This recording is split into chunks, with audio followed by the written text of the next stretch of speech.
லிங்கேஷ் இன்னைக்கு என் மேல ரொம்ப கோவமா இருப்பான். ஏன்னு கேட்டா லிங்கேஷ் டியூஷன்ல போய் நான் ஒரு சம்பவம் பண்ணிட்டு வந்தேன். என்னன்னு கேட்டா அவரை போட்டு குடுத்துட்டு வந்துட்டேன். அதனாலதான் சோகமா இருக்காரு.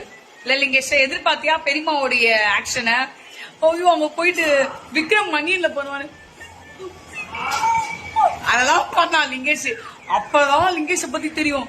ஓ, இங்க நம்ம வீட்லயே ஒரு அண்ணியன் இருக்காங்க போல, நம்ம பார்க்கல போல.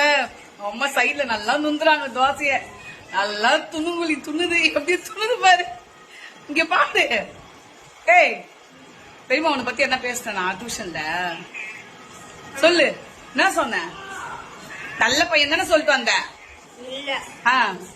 என்ன சொன்ன சொல்லு. கோச்சுக்கா லிங்கேஷ், நாளைக்கு சாக்லேட் வாங்கி கொடுத்தா சமாதானம் ஆயிடுவோம். என்ன வேணும்? வாங்கி தர முடியாது, நீ கோச்சுக்கோ போ.